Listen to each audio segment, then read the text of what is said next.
Members of Congress, I have the high privilege and distinct honor of presenting to you His Majesty Charles III.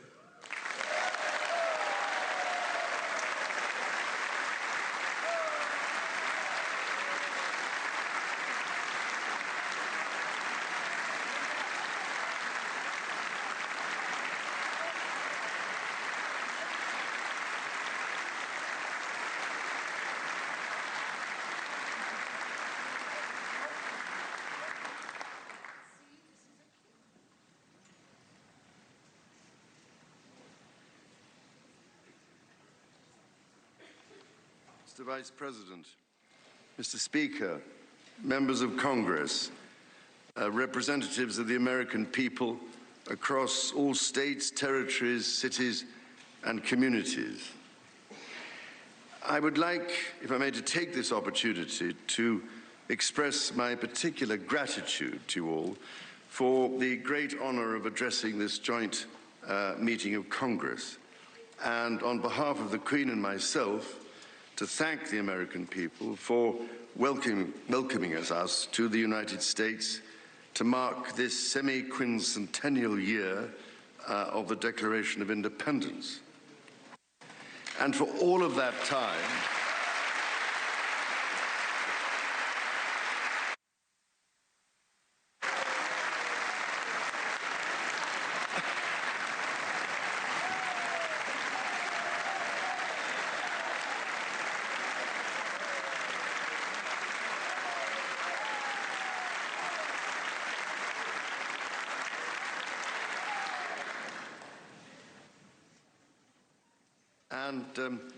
for all of that time, our destinies as nations have been interlinked. As Oscar Wilde said, we have really everything in common with America nowadays, except, of course, language. So, ladies and gentlemen, we meet in times of great uncertainty, in times of conflict from Europe to the Middle East, which pose immense challenges for the international community and whose impact is felt in communities the length and breadth of our own countries. We meet, too, in the aftermath of the incident not far from this great building that sought to harm the leadership of your nation and to foment wider fear and discord. Let me say with unshakable resolve, such acts of violence will never succeed.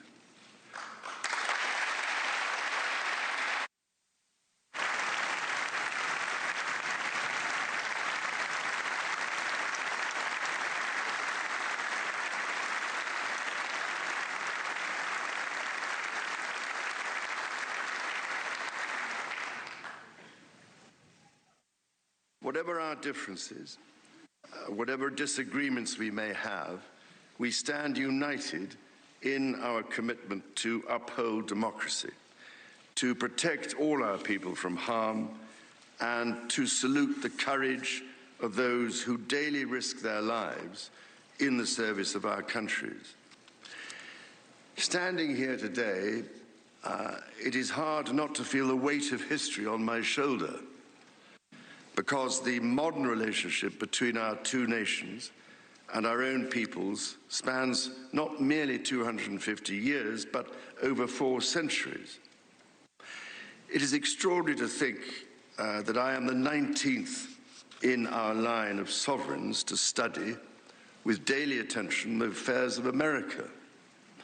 So I come here today with the highest respect for the United States Congress, this citadel of democracy created to represent the voice of all American people to advance sacred rights and freedoms. Speaking in this renowned chamber of debate and deliberation, I cannot help but think of my late mother, Queen Elizabeth, who in 1991 was also afforded this signal honor and similarly spoke under the watchful eye of the Statue of Freedom above us. Today, I am here on this great occasion in the life of our nations to express the highest regard and friendship of the British people to the people of the United States. Now, as you may know, when I address my own Parliament at Westminster, we still follow an age-old tradition and take a Member of Parliament hostage, holding him or her at Buckingham Palace until I am safely returned. These days, we look after our guests rather well, to the point that they often do not want to leave. I don't know, Mr. Speaker, if there were any volunteers for that role here today. As I look back across the centuries, Mr. Speaker, there emerge certain patterns, certain self-evident truths from which we can learn and draw mutual strength. With the spirit of 1776 in our minds, we can perhaps agree that we do not always agree, at least in the first instance. Indeed, the very principle on which your Congress was founded, no taxation without representation, was at once a fundamental disagreement between us, and at the same time a shared democratic value which you inherited from us. Ours is a partnership born out of dispute, but no less strong for it. So perhaps in this example, we can discern that our nations are in fact instinctively like-minded, a product of the common democratic, legal, and social traditions in which our governance is rooted to this day. Drawing on these values and traditions, time and again, our two countries have always found ways to come together. And by Jove, Mr. Speaker, when we have found that way to agree, what great change is brought about, not just for the benefit of our peoples, but of all peoples. This, I believe, is the special ingredient in our relationship. As President Trump himself observed during his state visit to Britain last autumn, the bond of kinship and identity between America and the United Kingdom is priceless and eternal. It is irreplaceable and unbreakable.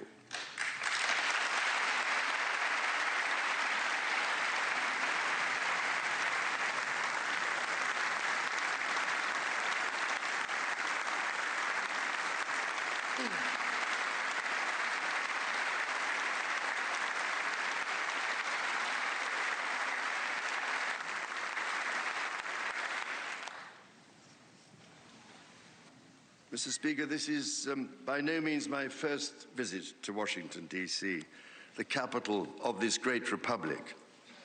It is, in fact, my 20th visit to the United States and my first as King and head of the Commonwealth. This is a city which symbolizes a period in our shared history, or what Charles Dickens might have called a tale of two Georges.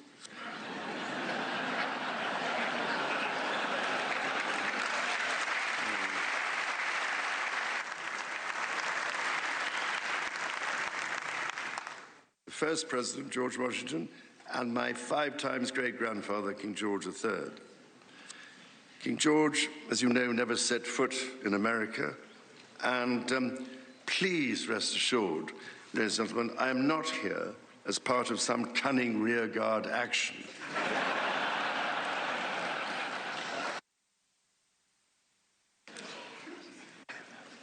The founding fathers were bold and imaginative rebels with a cause. 250 years ago, or as we say in the United Kingdom, just the other day,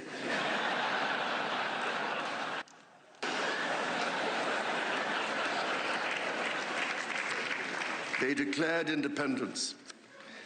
By balancing contending forces and drawing strength in diversity, they united 13 disparate colonies to forge a nation on the revolutionary idea of life, liberty, and the pursuit of happiness. They carried with them and carried forward the great inheritance of the British Enlightenment, as well as the ideals which had an even deeper history in English common law and Magna Carta.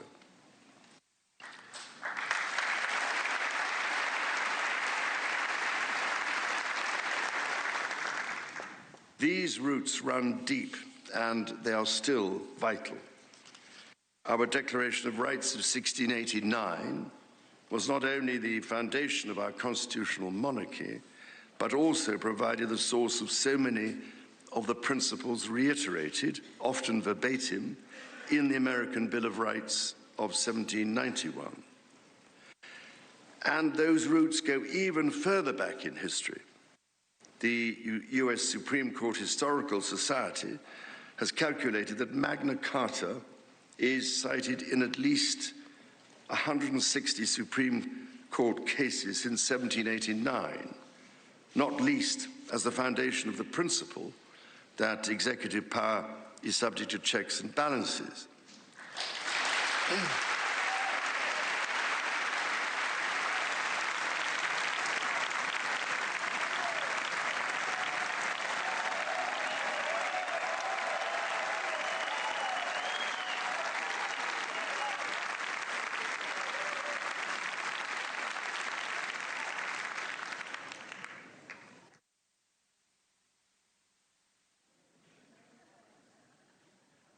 This is the reason why there stands a stone by the River Thames at Runnymede, where Magna Carta was signed in the year 1215.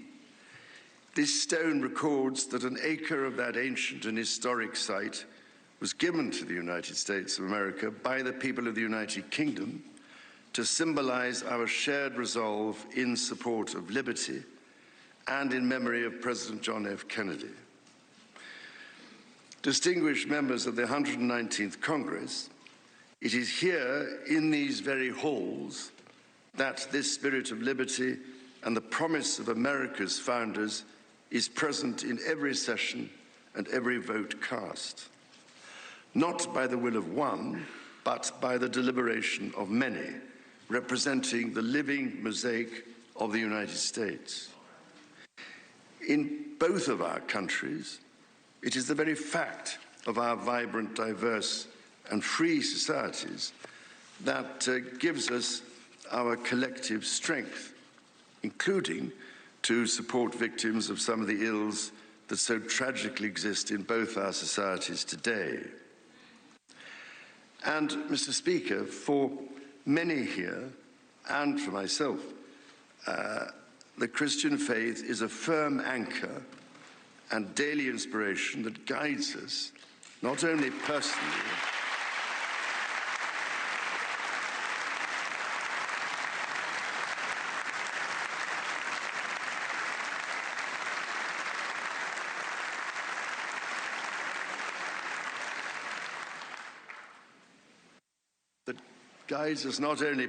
but together as members of our community. Having devoted a large part of my life to interfaith relationships and greater understanding, it is that faith in the triumph of light over darkness which I have found confirmed countless times.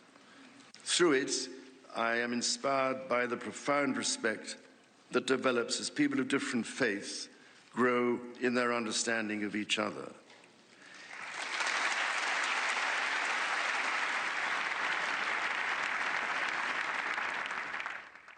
It is why, it is my hope, my prayer, that in these turbulent times, working together and with our international partners, we can stem the beating of plowshares into swords. I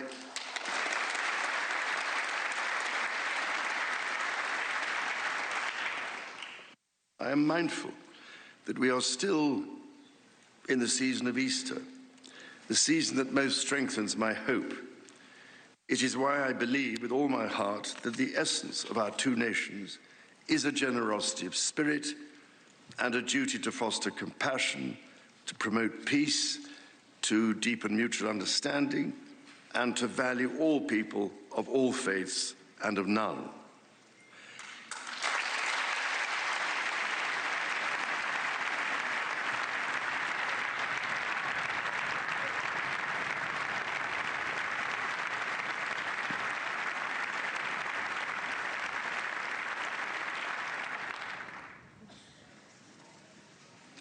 The alliance that our two nations have built over the centuries, and for which we are profoundly grateful to the American people, is truly unique.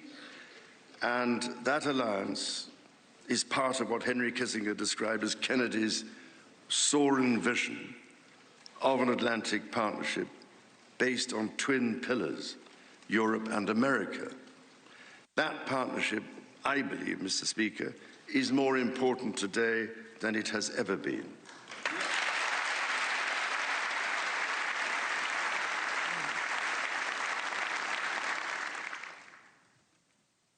The first reigning British sovereign to set foot in America was my grandfather, King George VI.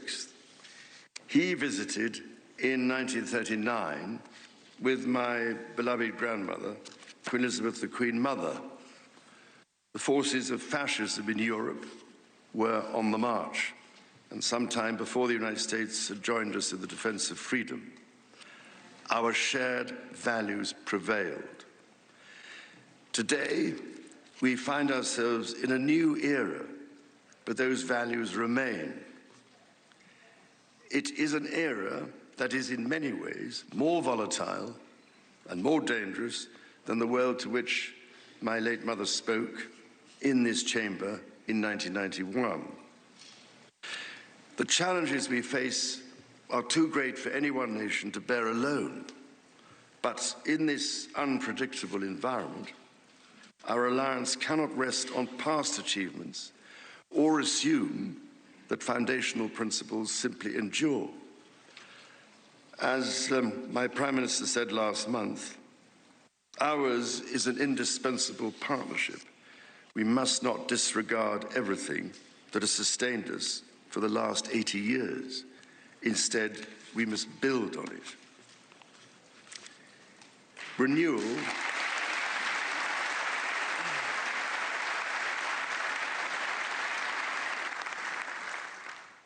Renewal today starts with security. The United Kingdom recognizes that the threats we face demand a transformation in British defence. That is why our country, in order to be fit for the future, has committed to the biggest sustained increase in defence spending since the Cold War, during part of which, over 50 years ago, I served with immense pride in the Royal Navy, following in the naval footsteps of my father, Prince Philip, Duke of Edinburgh, my grandfather, King George VI, my great-uncle, Lord Mountbatten, and my great-grandfather, King George V. This year, of course, also marks the 25th anniversary of 9/11. This atrocity was a defining moment for America, and your pain and shock were felt around the whole world. During my visit to New York, my wife and I will again pay our respects to the victims, the families, and the bravery shown in the face of terrible loss. We stood with you then, and we stand with you now in solemn remembrance of a day that shall never be forgotten.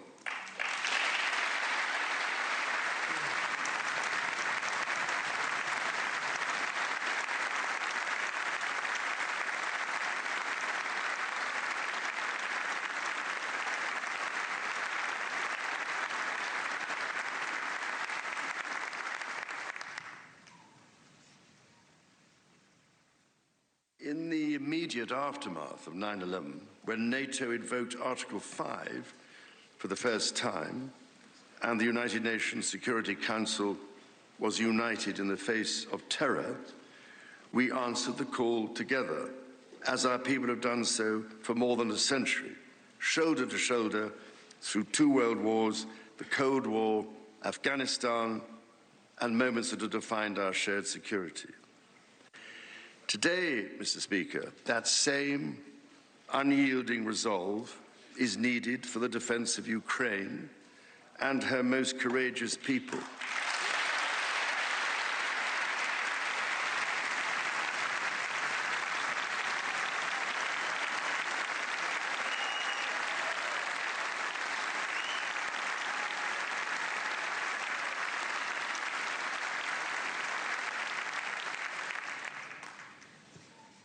It is needed in order to secure a truly just and lasting peace. From the depths of the Atlantic to the disastrously melting ice caps of the Arctic, the commitment and expertise of the United States Armed Forces and its allies lie at the heart of NATO, pledged to each other's defense, protecting our citizens and interests, keeping North Americans and Europeans safe from our common adversaries. Our defense, intelligence, and security ties are hardwired together through relationships measured not in years, but in decades.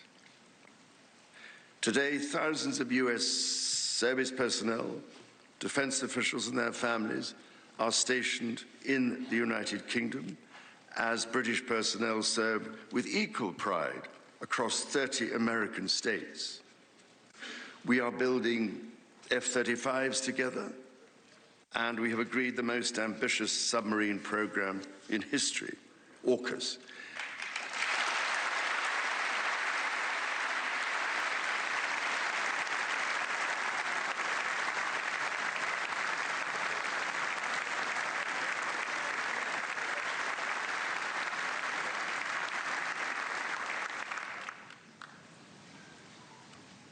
And we are doing it in partnership with Australia, a country of which I'm also immensely proud to serve as sovereign. We do not embark on these remarkable endeavors together out of sentiment. We do so because they build greater shared resilience for the future, so making our citizens safer for generations to come. Our common ideals were not only crucial for liberty and equality, they are also the foundation of our shared prosperity. The rule of law, the certainty of stable and accessible rules, an independent judiciary resolving disputes and delivering impartial justice. These features created the conditions for centuries of unmatched economic growth in our two countries. This is why our governments are concluding new economic and technology agreements to write the next chapter of our joint prosperity and ensure that British and American ingenuity continues to lead the world. Our nations are combining talent and resources in the technologies of tomorrow. Our new partnerships in nuclear fusion and quantum computing and in AI and drug discovery, holding the promise of saving countless lives. More broadly, we celebrate the $430 billion in annual trade that continues to grow, the $1.7 trillion in mutual investment that fuels that innovation, and the millions of jobs on both sides of the Atlantic, supported across both economies. These are strong foundations on which to continue to build for generations yet unborn. Our ties in education, research, and cultural exchange empower citizens and future leaders of both countries. The Marshall Scholarship, named after the great General George Marshall, and the association of which I am so proud to be patron, are emblematic of the connection between our two countries. Since its founding, more than 2,300 scholarships have been awarded, opening doors for Americans from all walks of life to study at the United Kingdom's leading universities. So as we look toward the next 250 years, we must also reflect on our shared responsibility to safeguard nature, our most precious and irreplaceable asset.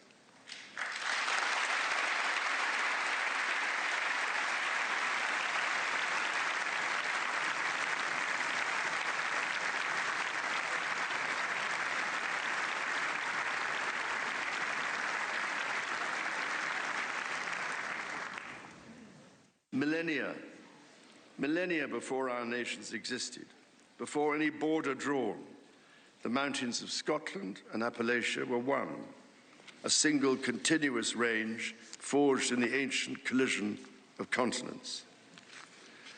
The natural wonders of the United States of America are indeed a unique asset, and generations of Americans have risen to this calling. Indigenous, political and civic leaders, people in rural communities and cities alike, have all helped to protect and nurture what President Theodore Roosevelt called the glorious heritage of this land's extraordinary natural splendor, on which so much of its prosperity has always depended.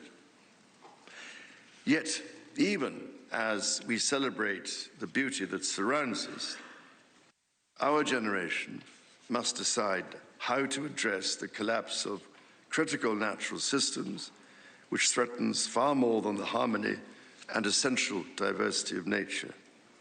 We ignore at our peril the fact that these natural systems, in other words, nature's own economy, provide the foundation for our prosperity and our national security.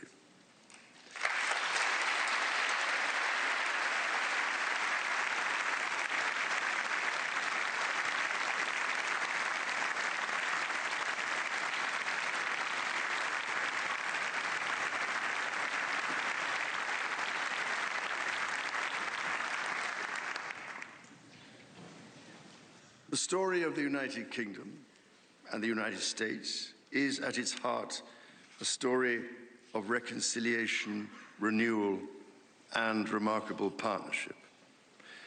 From the bitter divisions of 250 years ago, we forged a friendship that has grown into one of the most consequential alliances in human history. I pray with all my heart that our alliance will continue to defend our shared values with our partners in Europe and the Commonwealth and across the world. And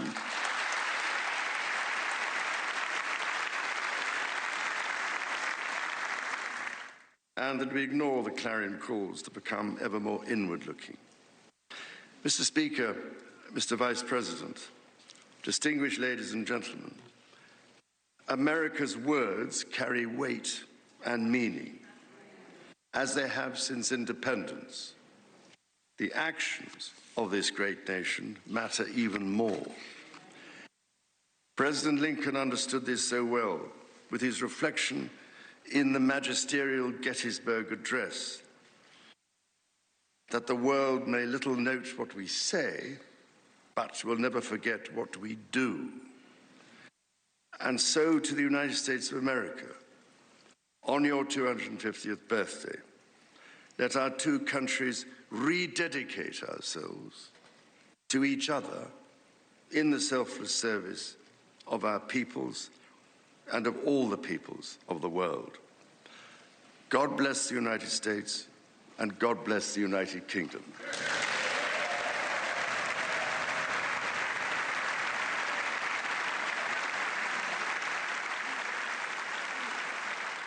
King Charles III addressing a joint meeting of the United States Congress, a standing ovation as he ends his address, many ovations during his address, the first in an early reference to the Declaration of Independence, and then many more when he spoke about the kinship, as the king called it, between our two nations. On many of those occasions, it was Democrats and Republicans both who were standing.